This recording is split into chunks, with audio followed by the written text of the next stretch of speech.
love my HBCU. And boy, I love it, love it. I love it, love it. I love my HBCU. And man, I hope my team they won. Yeah. I hope my team they won. Yeah. Man, I hope my team they won. I hope my team they won. Yeah. I tune into the HBCU Sports Lab to see if my team won or lost. If they lost, I'm quiet as a mouse. But if they won, keep tab. I'ma do the dab, yeah. Dr. Cavil, he know what he be talking about. Mike and Charles, they know what they be talking about.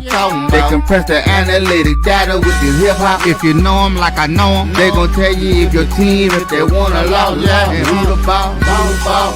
So listen to Professor, yes sir, and pay attention, cause he gon' teach a lesson.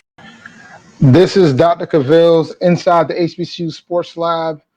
I'm David L. Rhodes. This is the Indy Report. I hope you guys are having an outstanding week.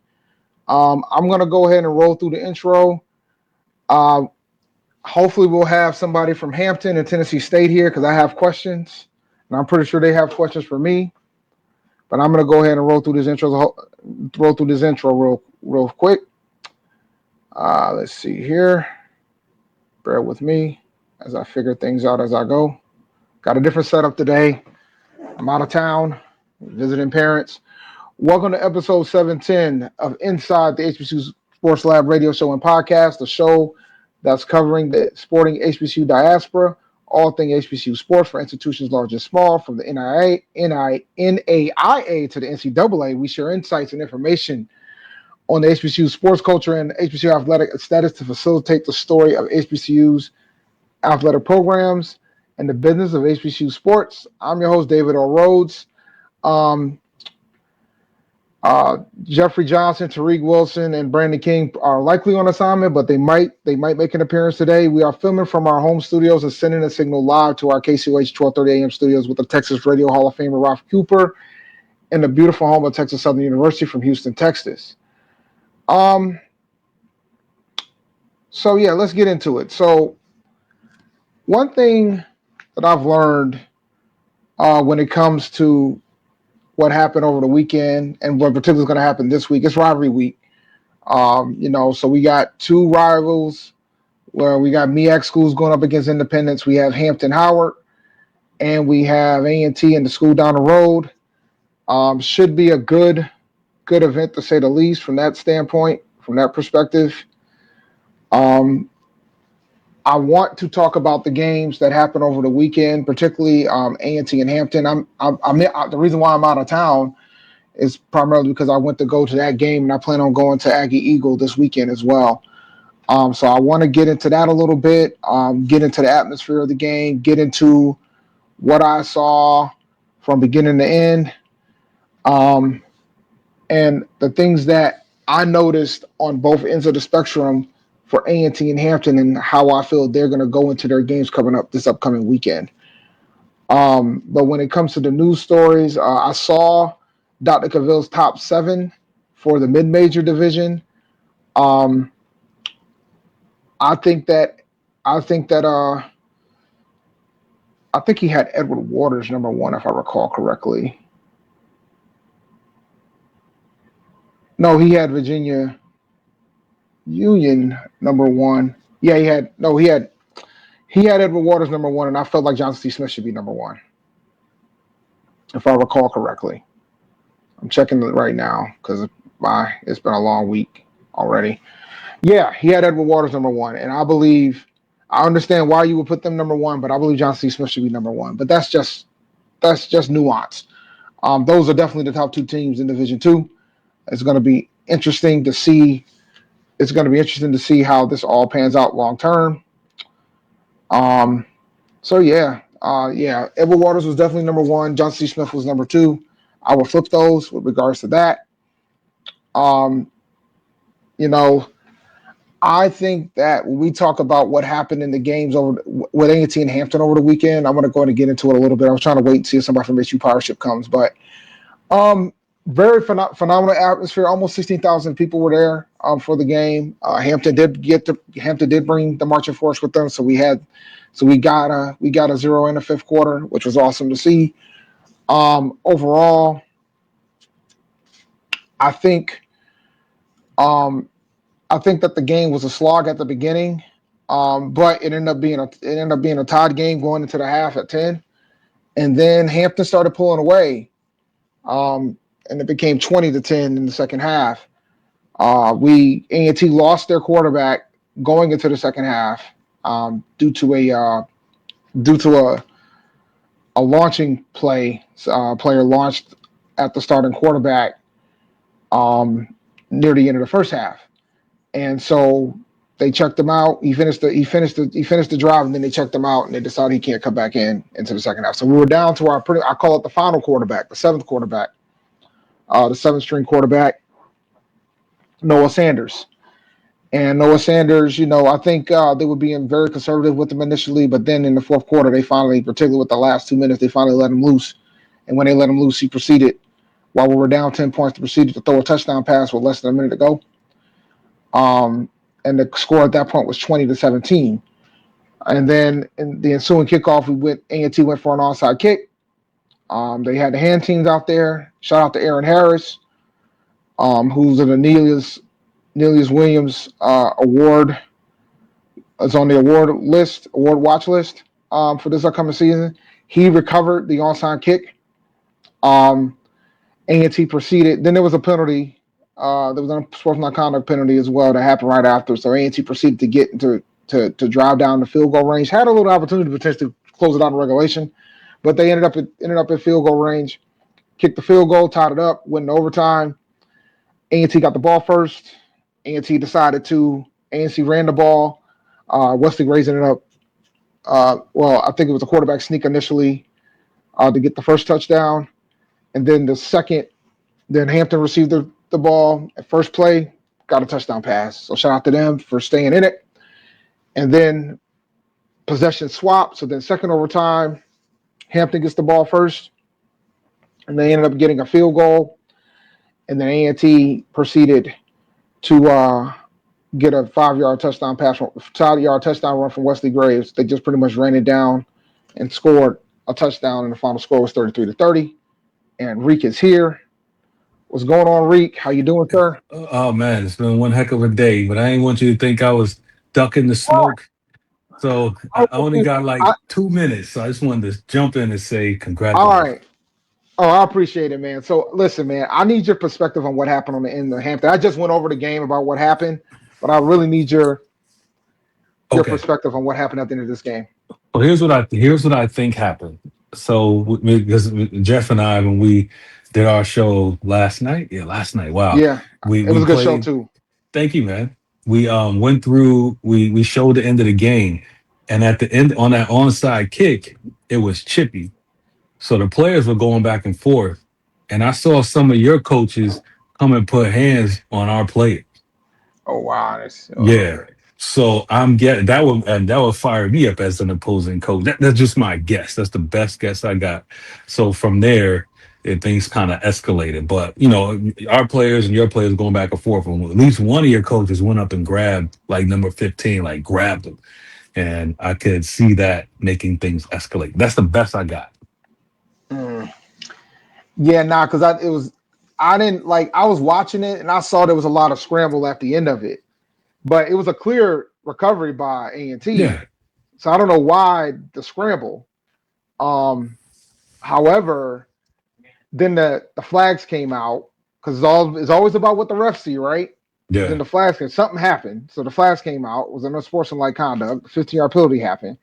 And then like A&T was almost in field goal range at that point because Money Brown could hit it for 50. Hmm. So, so we weren't like at that point, we're like, all right, they're gonna try to get this field goal and move on. And then they ended up doing it, and then they ended up getting it over overtime and winning it out. But I'm curious to know, was it because I know you guys defensively do struggle against the run, but y'all overall did a pretty good job neutralizing the run for the Yeah. majority of the game. I don't know if it might have been a situation of fatigue because we're gonna keep trying to run the ball because that's just Hmm. what Gibbs wants to do. So I Yeah. just, so I was thinking about that aspect too. Yeah, no, you see every now and then we just give up a bust. Like the team is so young, just whatever, and they rotate so many guys in. One guy's out of a gap, and that's it. That's all it takes. We're not always on the string playing in harmony. So you're gonna see a lot of young stuff, man. Like those last two drives we had on that onside kick, unsportsmanlike, and then on a touchdown drive, another unsportsmanlike. We just do stupid stuff, man. Just young stuff. All right. Since you don't have that much time, I guess we need to go ahead and roll into Hampton because I really want to get your perspective. Hampton Yeah, Howard. So I really want to get your perspective on this game coming into what happened, right? Because I think it's going to be a tale of for both of our games. Like I said, we're both got our rival this weekend. yep, So for Howard Hampton, what do you like? I watched the presser today with Boykin. What yeah. do That you was think? interesting. What do you think the vibes are right now? With regards to after what happened on Saturday going into this game. I know this is the game for you guys, but what do you think the vibes are right now regarding the team, how they feel about it, and things of that sort? Well, I think the players, from being around, man, their memory spans are so short.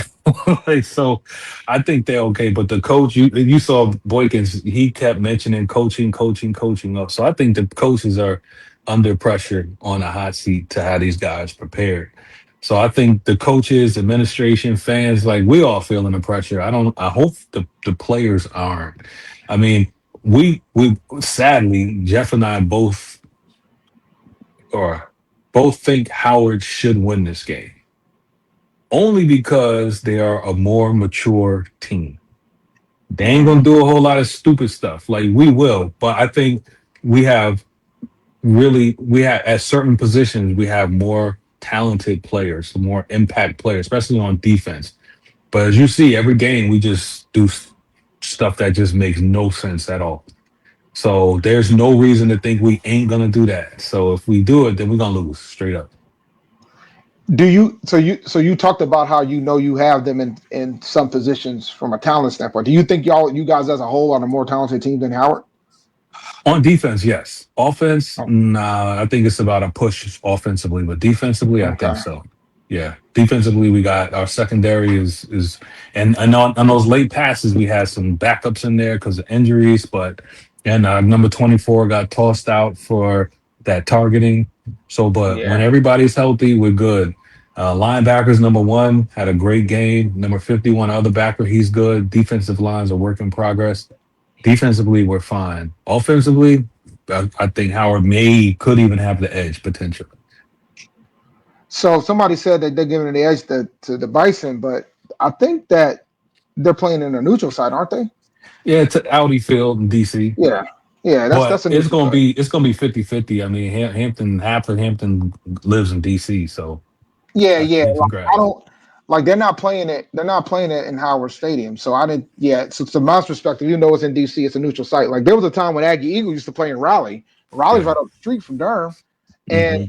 it wasn't a neutral site. It was considered a neutral site game, even though Right. in essence it's right down the street from where they're at. But Yeah. I it should be interesting, man.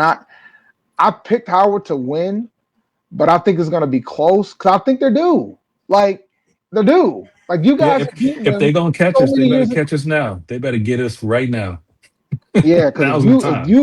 if you guys win again, that would how many times in a row would that be at that point?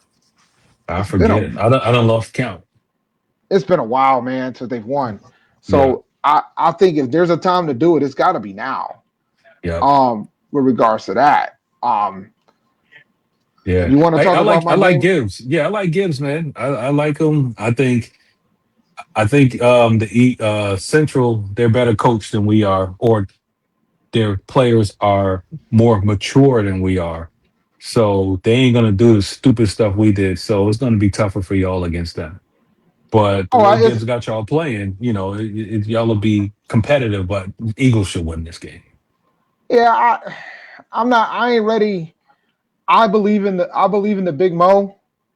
So Yeah. I'm not ready to concede. Like right now, we're 13-point underdogs against that Oh, school down the road right now. So like I think we'll cover the spread. Fun fact: A&T has covered the spread against every FCS opponent so far this season. wow, that's awesome. So 13 is a lot. Like I don't think Yeah. it's going to be 13. I don't think like I wouldn't be shocked if the school down the road wins, but I think this is going to be a much tougher matchup than what they think it is. I think folks need to realize that this isn't last year. No, it ain't. It ain't. I saw that. Yeah. Yeah. This ain't last year. Like, I think everybody and people have a habit. It's about recency bias too, right? Everybody's going to think about what's going on last year, because I've been seeing some of these top sevens, man, and top fives of the best HBCU teams, and I keep asking the question, why is it Delaware State on these lists? Like, I don't understand. Like, I don't understand. But you're going off of what you saw previously, but this is obviously a different team than previously. Mm-hmm. And if they keep rocking, they could be with only one loss going into that game against Monmouth prior to conference play. That's true. So like you got and they'll have more FCS wins than pretty much everybody. Mm-hmm. Yeah, they're good. I'm glad we ain't got them on the schedule. So they run right by us, man. The era of them being the homecoming opponent might be over as long as Deshaun Jackson's still there as the head coach. He's doing a phenomenal job there, so I have to give a shout out to him. Yeah, I think he's working wonders. Did you know that they're number one in rushing in FCS? I saw that. Yep. That is insane. That's insane. Considering what position that Deshaun Jackson played, that is insane. That's insane. Yep. Man. But hey, man, I got to run. But yeah, man, it was. I'm glad you were there to see that in person. And yeah, I'm happy for y'all. I just wish it wasn't against us. Yeah, we needed that win bad, Reek. You don't understand. Yeah. Dang, man. Hey, I got to run, man. But hey, have a good rest of the show, and good luck this weekend. Oh no, I appreciate it, man. Good luck to you too, man. I hope you guys if y'all keep the streak going, man. I think Howard gonna be looking for a new coach. Yeah, if they can't beat us this year, they need to hang it up. Yep. All right, man. You have a good one. I'm gonna go in again, take the first commercial break, and we'll be right back. All right, man. See you. Peace. Later. This is the Dean of the College of HBCU Sports, Kenyatta Cavil of Dr. Cavil's Inside the HBCU Sports Lab with Mike Washington and Charles Bishop. Come mix it up in the lab where the course lecture is in session every Tuesday from 6 o'clock p.m. Central Standard Time on Facebook Live, YouTube Spreaker, or the BCSN app, as we discuss all things about the HBCU sports culture, including exploring the week that was in the sporting HBCU diaspora, as well as the upcoming week of HBCU sports. With me, the Dean, the College of HBCU Sports, on Dr. Cavil's Inside the HBCU Sports Lab with Mike Washington and Charles Bishop. Course lecture dismissed.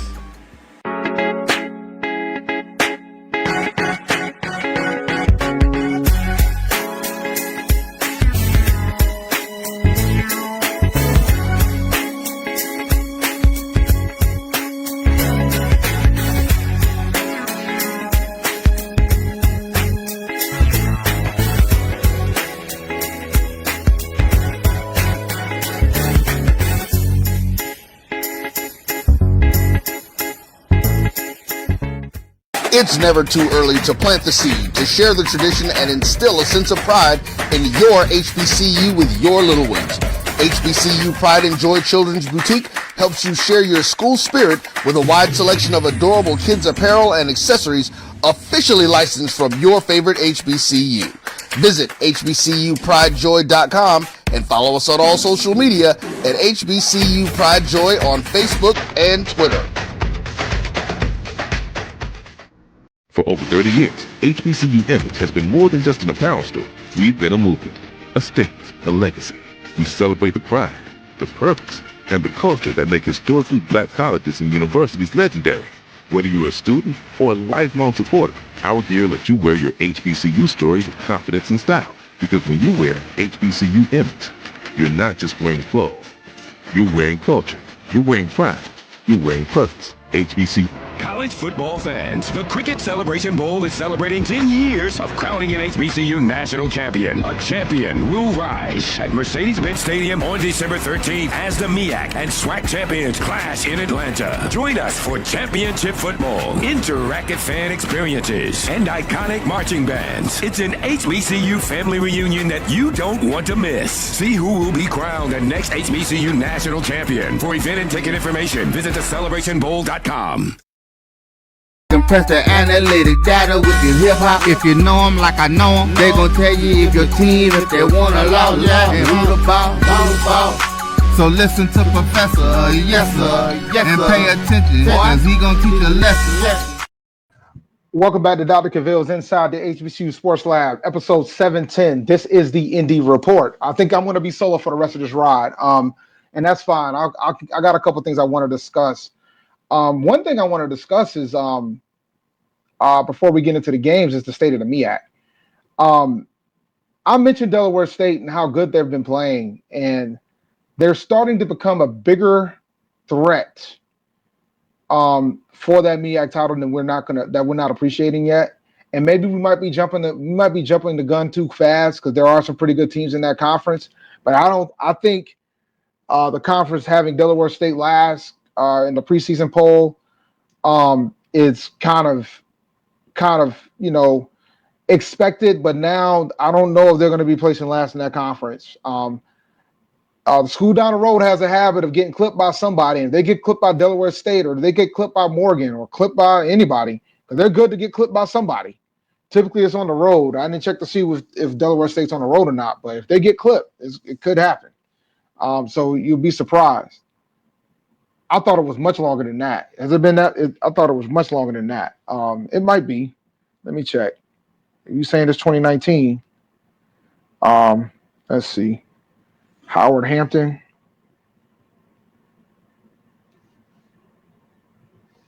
Let's see. I'm about to put rivalry on there so I can pull it up.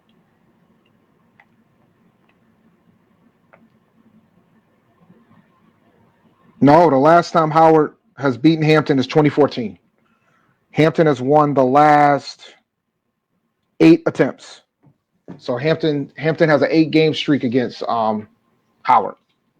So 2014 was the last time they've won that game. Yeah. Hampton's had longer streaks than this, by the way, believe it or not, when I look at the data. But I don't think that's asking too much. And I don't think, and let me be clear, I expect the school down the road to be at the Celebration Bowl. I'm just saying that Delaware State has a legitimate shot to make this interesting. Make it I think South Carolina State is definitely going to make this interesting. Because South Carolina State has looked much better than I thought they would, considering.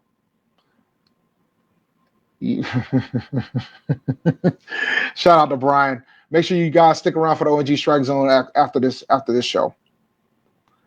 You can't believe everything Google say, Lennon, just so you know. Oh yeah, I do want to talk about this game a little bit. So Tennessee State played Alabama A&M in the Legacy Series.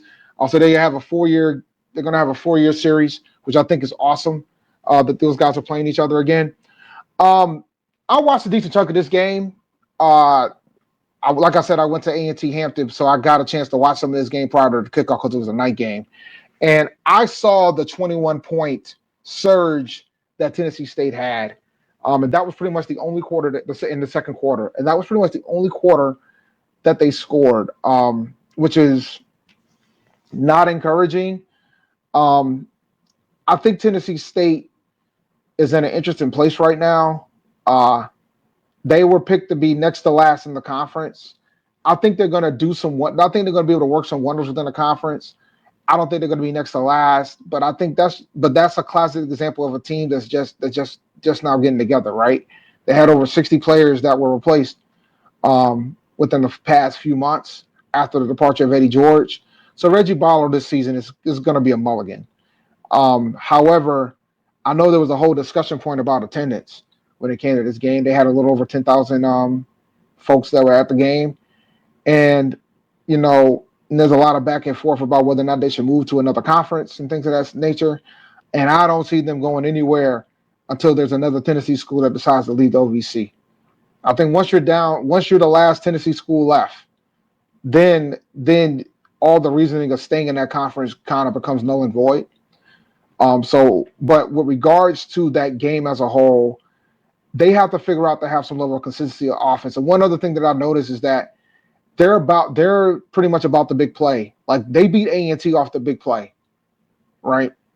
A&T, outside of 3 plays when we played them in the opener, they only have 59 yards of total offense. So they're about the big play. And if they don't hit the big play, you're going to have those type of offensive woes, so to speak, or droughts. So if you're going to have those type of offensive droughts, that will be an issue with regards to how to handle staying in the game for the entire year, for the entire season, and for all 4 quarters. Defensively, they have some spots where you can take advantage of them as well, but I would say that's their strong suit. But they had their opportunities to beat Alabama A&M, and they weren't able to do so. So that's my quick thoughts about that game.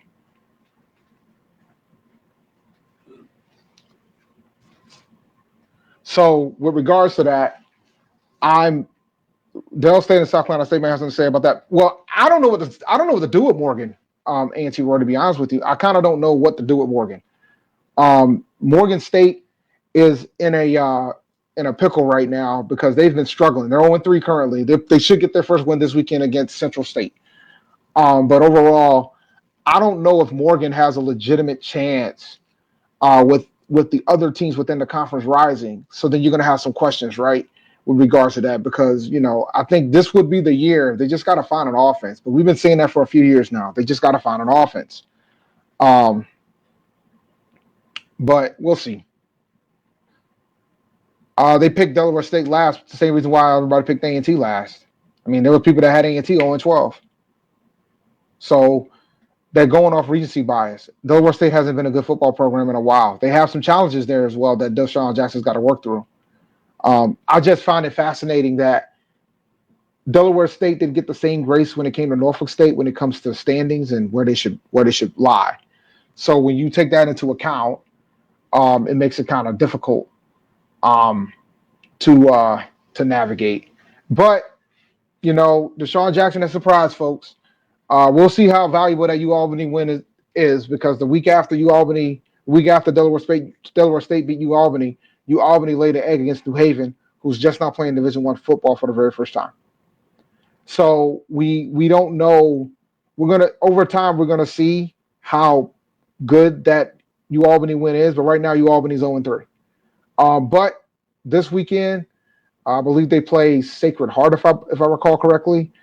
If they get a win against Sacred Heart, that'll do wonders as well. Let's see. Hey, look, man, there was a lot to what happened at the end of the game, particularly about the handshake. The problem, and Coach Gibbs did publicly apologize for his conduct after the game, but he did also say, it was the shaking hands at the end of the game is something that he thinks that everybody should do regardless of the result. That's something that he had to do the following week when they lost to Central Florida 68-7. So I think that's just something that you have to do. And I think he just felt the way. And the cameras caught it, right? But he apologized for that as well.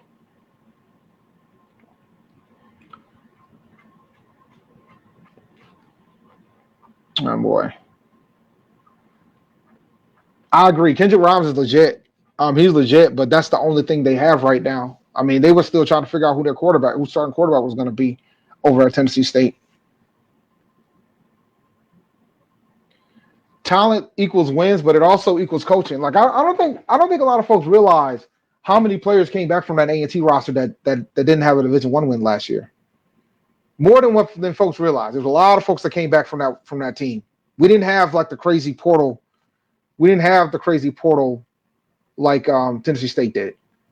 There's a lot of players that returned. So coaching matters too, because it's also about harnessing the talent that you have. And I think Norfolk State does have some talent on their roster, but I think coaching has been a challenge right now for them. And I think what folks thought Norfolk was going to be is what Delaware State is going to end up being. Like I think a lot of folks legitimately thought that Norfolk State was going to be a threat to sneak into the Celebration Bowl, and I think it's really Delaware State. And I know it's going to be interesting about that. Emmett, one thing I've learned about the transfer portal, you can ask that question for every player that goes in. At one point, they had over 5,000 players in the transfer portal.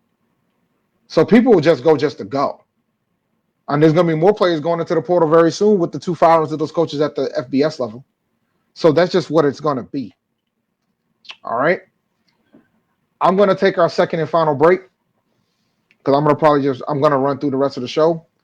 When we come back, we're going to talk about rivalry week, and I'll give you my perspective on the two games that are going to be happening within that rivalry week. And we'll dip into, I think Tennessee State's on bye, but I'll double check during the break. But I think we need to look into that as well. And I will look into Tennessee State as well. So we'll be right back after this next break. This is Ryan Fulford. AD Drew and I are co-hosts of the BCSN Sports Lab. We talk about all things related to HBCU athletics. From the games, teams, coaches, and fan interest stories, we cover it all. You can find our shows on Facebook at BCSN Sports Lab, YouTube at MyJBN Online, and everywhere you listen to podcasts like Anchor, Spotify, Google, and Apple Podcasts. You can also find the show on the Jericho Broadcast Network's app. Make sure to download. We look forward to you joining the conversation and being a part of the show. The Cavil Group is a Florida-based marketing and training consulting firm. We help businesses communicate to their target audience and engage them in conversation. We also help to expand their audiences, which will ultimately result in growth for those organizations. In addition to being a certified constant contact specialist, my colleagues and I are also certified in John Maxwell Leadership Principles. We use these proven principles to conduct workshops, training, and private coaching sessions for individuals and companies looking to take things to the next level. Contact us to schedule a free consultation. Issues today, don't delay, call Cavil. For over 30 years, HBCU Image has been more than just an apparel store. We've been a movement, a statement, a legacy. We celebrate the pride, the purpose, and the culture that make historically black colleges and universities legendary. HBCU Image, a Kenny T's company. College football fans, a champion will rise in Atlanta on December 13th. MEAC champion, SWAC champion, the 10th Cricket Celebration Bowl, crowning an HBCU national champion. For event and ticket information, visit thecelebrationbowl.com. ESPN Events presents Red Lobster Band of the Year. Returning to Atlanta on December 12th, 4 bands will qualify for the big stage, where 2 national champions will be crowned. Follow us for rankings updates throughout the season, and join us on December 12th. For event and ticket information, visit bandoftheyear.com. When it comes to professional learning, teachers deserve better. From the leader in online learning, Stride brings you the Stride Professional Development Center, an on-demand library of mobile-friendly courses that gives teachers choice and flexibility, allowing them to learn anytime and anywhere. Our dynamic courses provide bite-sized learning and help educators advance their knowledge while also gaining professional development hours. It's time you take charge of your learning. Visit us today to get started. Compress the analytic data with the hip-hop. If you know them like I know them, they gon' tell you if your team, if they wanna lose, and who the ball. So listen to Professor, yes sir, and pay attention, cause he gon' teach a lesson. This is Dr. Cavil's Inside the HBCU Sports Lab, episode 710. This is the Indy Report. So I checked the schedule. Tennessee State is on bye. They're off this week. So they go right into conference play against Tennessee Tech on September 27th, which makes sense why Brandon King's on assignment this week. He probably don't want to talk about what happened against Alabama State and things of that sort. So I want to talk about Aggie Eagle this week. Aggie Eagle, this is the classic. I want to shout out both Coach Trey Oliver and Coach Sean Gibbs. And the reason why I want to shout both of them out is that both of them understand the importance of this rivalry. I think I give the school down the road a lot of grief, but they got a heck of a coach over there, and he knows how to recruit. His organization knows how to recruit, and they got some talented folks over there. I think Walker Harris, you can put an argument that he, outside of Andrew Body, is the best quarterback in HBCU sports. You got Chris Mosley, the running back over there, who's legit. He's legitimate. He can play really, really well. But I will say this A&T team is not last year's A&T team. This is a different attitude, different mindset. Yes, we're on QB7, but that QB was here last year as well. And so I think he has some level of experience, and he showed that he got the guts, because he pulled off that comeback last week. So I think we're going to be okay. I think right now, like I said earlier in the show, A&T's 13-point underdogs. I think we'll easily cover that spread. I think this game is going to be closer. I think A&T is going to sneak out a win. I think the streak is going to end right here, and I think that at that point the school down the road will be in a panic. I think it's going to be phenomenal to see the atmosphere that's going to happen with this game. For those who don't know, Sean Gibbs is an alumnus of the school down the road. Trey and Sean played together down there. So when you take all the elements that's going to be in this, we had former coaches that was coaching for the school down the road that came to A&T. There's a lot of other factors involved regarding that. I heard a story about Otto and why he's not getting enough burn down in Norfolk State. It is NIL based, and I'll leave it at that. So you got to play your best guys to have a shot to win games, and I don't know if they're going to be able to do that depending on the situation with the NIL down in Norfolk. So we'll see how that goes. But that being said, so this is a big game for both teams. It's been a while for A&T coming off of a win going into this game, considering that we haven't done too much winning over the past few years. However, I think this is going to be I'm going to be honest with you, man. I thought we could have beaten those guys the first year, Brown's first year. Because we didn't lose too much talent, and we were in that game. And the last time we played in Greensboro, we just couldn't stop anybody. The defense was so bad at the time. I thought we had a shot that year. That was 2023. So I thought we should have been able to beat them in 2023, and I think we had opportunities to do so because we had some talent on that roster. It just wasn't utilized enough. But we're gonna see how it goes. I think that we're gonna keep it interesting. I think everybody's expecting a blowout, and I don't think that's gonna happen. I think everybody's going off recency bias after what happened last year.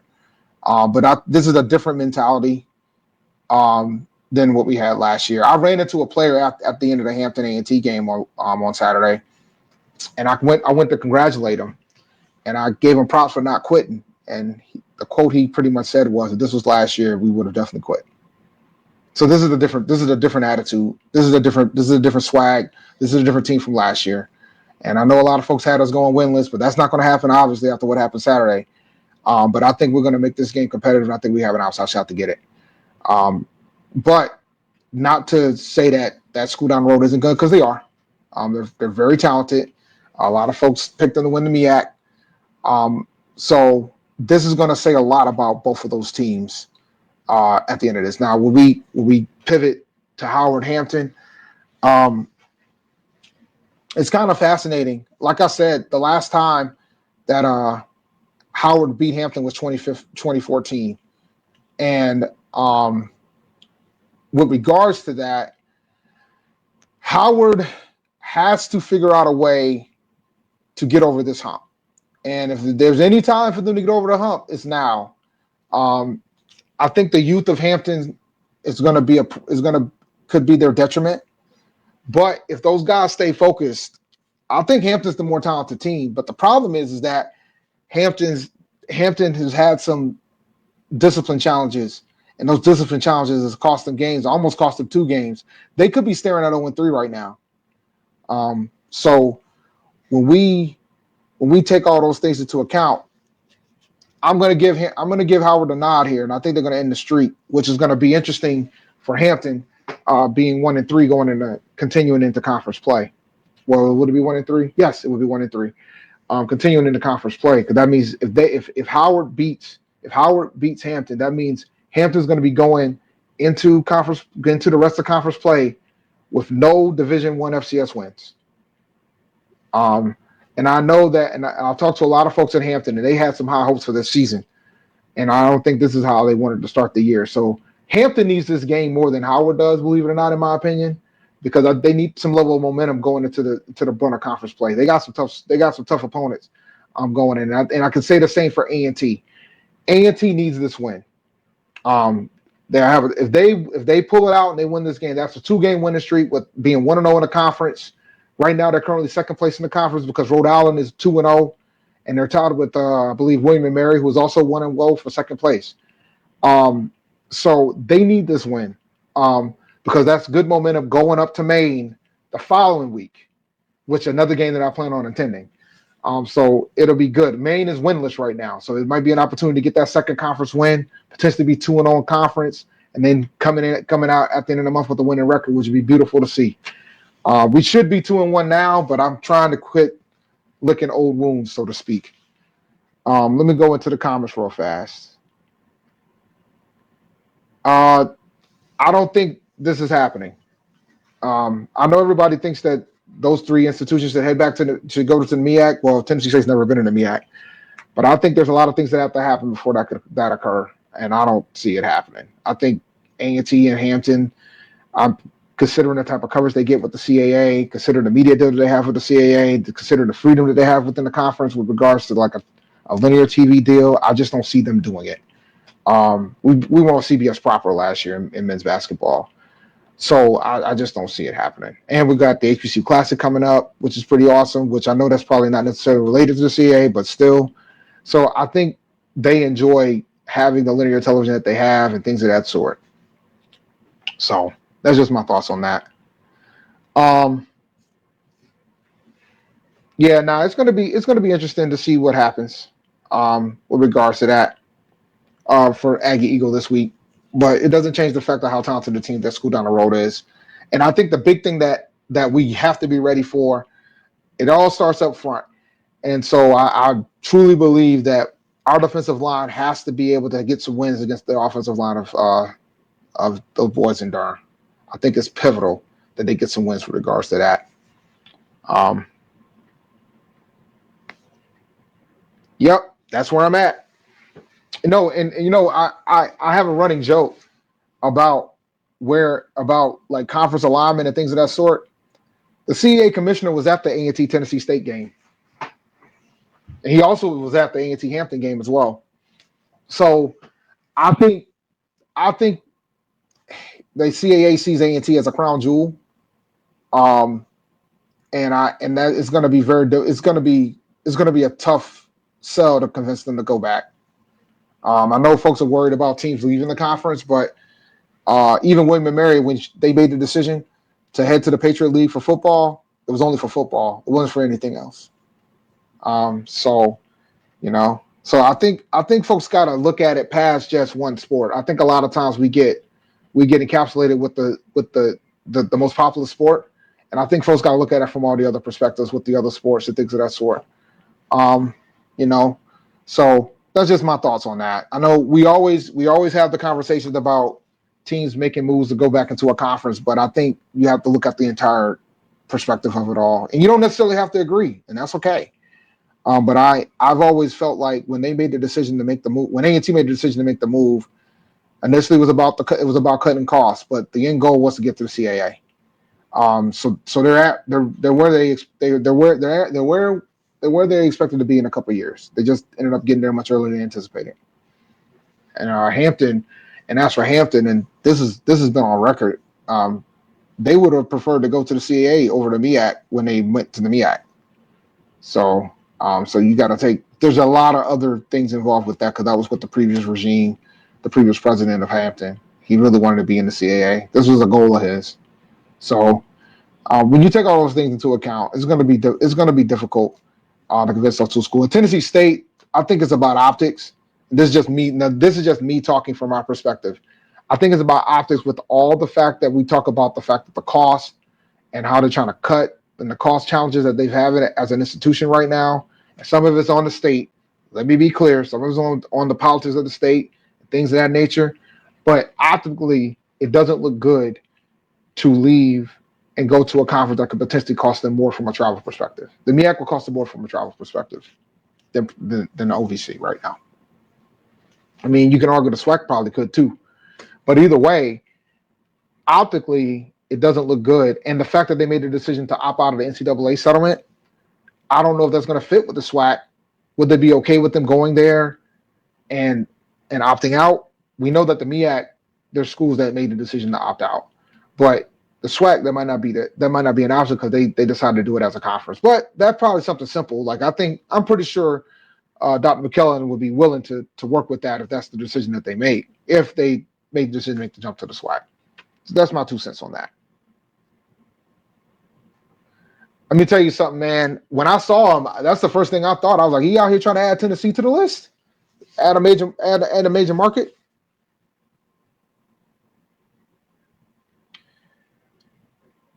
Recruiting ability for what? We haven't had any problems recruiting.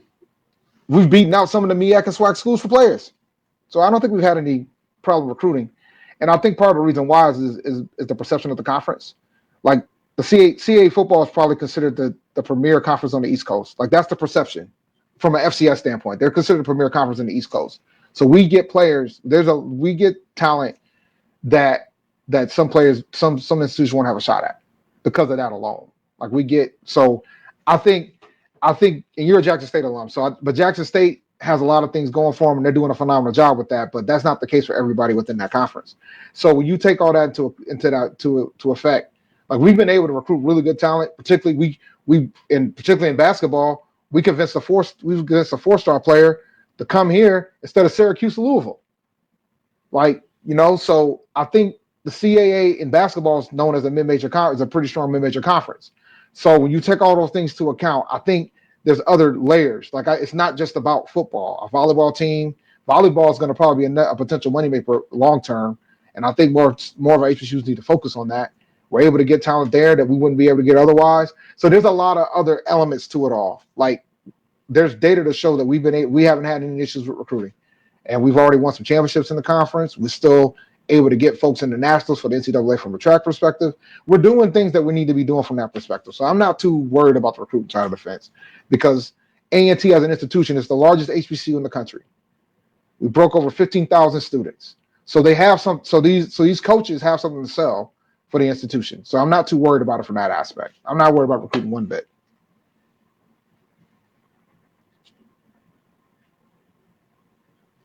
Yeah, but the thing is, there's not a lot of players that are getting drafted across the board, man. Like I think everybody talks about, well, we got to get players drafted. How many HBCU players were drafted last year?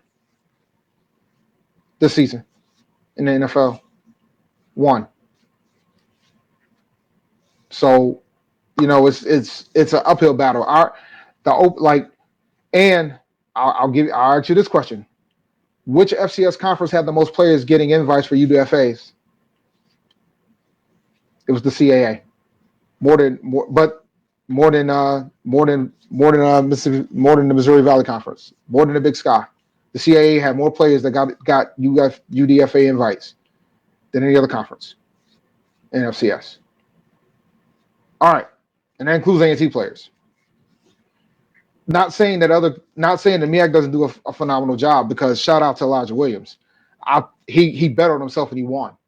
He should have been drafted, but I think that FCS is more going to be utilized from an NFL standpoint to be more of a undrafted free agent feeder, which is unfortunate. And that's your path to get in. So there's that. 13, Zach. 13. We have 13 teams in the conference. Only one more than the SWAC. 13. 13 full-time members. So there you go. So yeah. But I am fascinated to see how they're going to do CAA scheduling next year with William and Mary leaving and Sacred Heart entering. Hey, man, all right, I'm going to close the show very soon, but I do want to talk about this. There's reasons for that, because we invest in all the programs pretty evenly. Particularly when it comes to NIL and everything else. Like women's basketball is going to have a pretty big NIL budget, and so will men's basketball. Men's basketball might be bigger than football, believe it or not. But when you take everything into account, because they invest in the bowling program, they invest in the track program, they invest like they don't get like, they do more than just. There's a lot of challenges within the football program that has to be resolved, because football tends to be the most expensive. But they put their money pretty evenly across the big. Earl called it the big 6 sports. Football is one of those 6 sports. They kind of spread it out pretty evenly. Our athletic budget is around $19 million. So I think it's going to go up. So, but I wasn't surprised when I saw that we were near the bottom of the list because I know how much they invest in track. I know how much they invest in bowling. I know how much they invest in volleyball.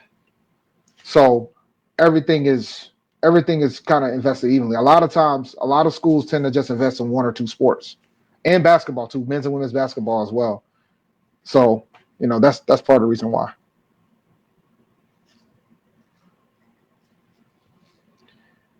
Fun fact: we were the largest HBCU before the Celebration Bowl started. I just want y'all to know that. Like, I think everybody says that, but we were already the largest HBCU before the Celebration Bowl started playing games. Before we even got good at football, crazy enough. Just like Morgan State, I know Morgan State's an easy target, and I do pick on Morgan State. They haven't won a football championship since 2014, and they won that with 4 other schools, but they're the 3rd largest HBCU in the country. Why? They didn't win a MEAC championship last year. Why? Why? They're the 3rd largest. They're only behind A&T and Howard. They're the 3rd largest HBCU in the country, and they haven't had enough. Now, once they start getting that athletic success, they're going to be really out of there. So no, they weren't. I know you want to believe it, but I'm telling you that they weren't. I had this argument with somebody the other day. Check it. Celebration Bowl started in 2015. We've been the largest HBCU for over a decade, probably like 12 years if I remember correctly. 12 or 13 years at this point. Celebration Bowl started in 2015. So we were already the largest HBCU before the Celebration Bowl. Do I think it helped? Absolutely. I think us winning it helped. It probably helped with the momentum to keep it going. But when Chancellor Martin 1.0 came in, his biggest goal was to be the largest HBCU in the country. Like, that was like one of his goals, because enrollment was in the dumps when he took over. Enrollment was down when he took over at A&T. So his goal was to turn that around. So he got a real estate foundation going. He started buying properties so he can have housing for the students, and then they just started building from there because they were already known as a strong research facility. And then they started getting more research dollars, and they just started increasing their enrollment. Because the key to keeping the athletic program going is our enrollment. So they have to keep those numbers up. They have to. But all right, I'm about to close out the show. That was a good discussion point. I really appreciate the discussion with regards to that. So I'm going to go ahead and close out the show. Appreciate everybody that was watching, man. This was good. This was good.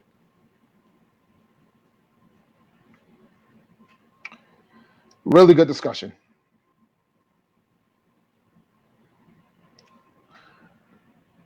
Thank you for listening to Inside the HBCU Sports Lab. Make sure you share our podcast with your friends or colleagues. We look forward to next week after we discuss the latest news in the lab. Make sure you follow Dr. Kenyatta Cavil on Twitter, Facebook, and Instagram. Make sure you follow Inside the HBCU Sports Lab 1 on Facebook and Inside the HBCU Sports Lab on YouTube. Follow me on Twitter at ChampD1012. I'm always responding to folks. You can just hit me up if you want to talk about anything. You want to talk about A&T's enrollment. If you want to talk about A&T being not being a good football team, you can come to me and talk to me whatever you want. Dream big and continue to move forward. We will talk to you soon. Course, lecture, dismiss. You guys enjoy the rest of your week and have a phenomenal weekend. Enjoy football Saturday, guys. It's rivalry week.